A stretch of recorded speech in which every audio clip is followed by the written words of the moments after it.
This is Omar Nashashibi in Washington, D.C. with an update on the new U.S. Trade Representative's first week on the job here in D.C.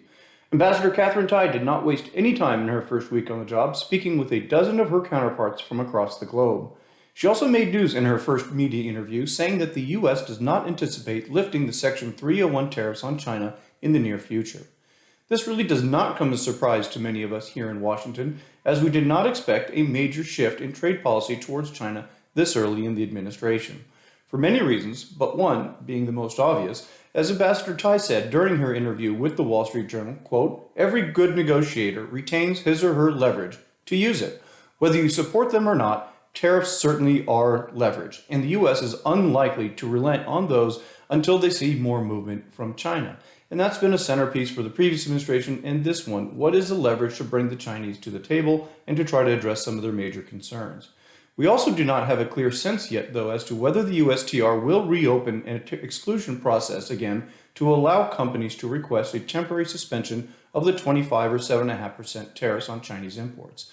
The previous administration created a process known as tariff exclusions, whereby an importer would file an exclusion request from paying the tariffs. The only exclusions still in place are those extended recently by the Biden administration, which focus on COVID and other healthcare-related items.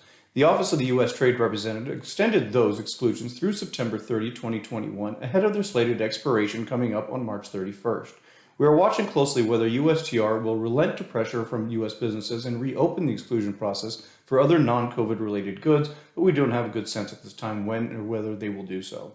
Even ahead of Ambassador Tai's confirmation by the U.S. Senate, the Biden administration was continuing its review of the U.S.-China Phase 1 trade agreement, under which the U.S. has only exported 57% of the amount committed to by China through purchases. Through February 2021, U.S. exports of covered manufacturing products were $9.2 billion compared to a year-to-date target of $15 billion, or roughly 60% of the target. There is not talk of canceling the Phase 1 agreement, but there also isn't much talk happening at all, really, on the trade front between the United States and China in general.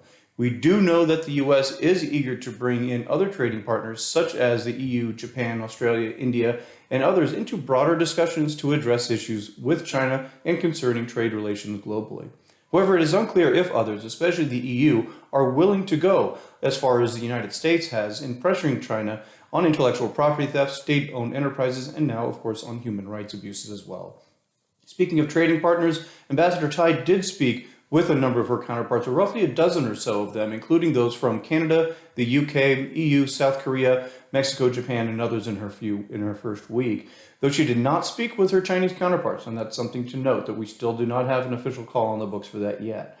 Based on readouts and other intel here in Washington, we've heard that the US, Mexico, and Canada all agreed to hold a USMCA Free Trade Commission meeting in the near future, and we do know that Ambassador Tai pressed Mexico on full implementation of labor reform, a top priority for Democrats and unions here in Washington, D.C.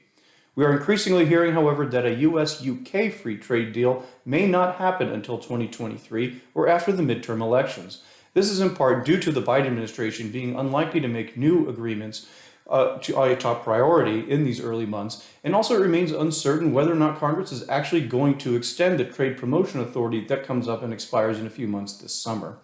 On India, Ambassador Tai indicated she will work to restart the U.S.-India Trade Policy Forum this year in 2021, as we do know there is increasing concern here in the United States over India's nationalistic approach to government procurement and trade. The EU continues to apply pressure on Washington to lift the Section 232 steel and aluminum tariffs of 25 and 10% respectively.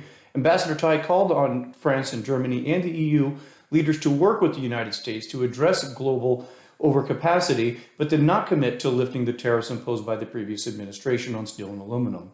U.S. manufacturers who use steel are currently reporting to us record prices and delivery times more than tripling over what they saw in the fall months that are now stretching to 16 to 20 weeks for some steel products that used to be 4 to 6 weeks back in October.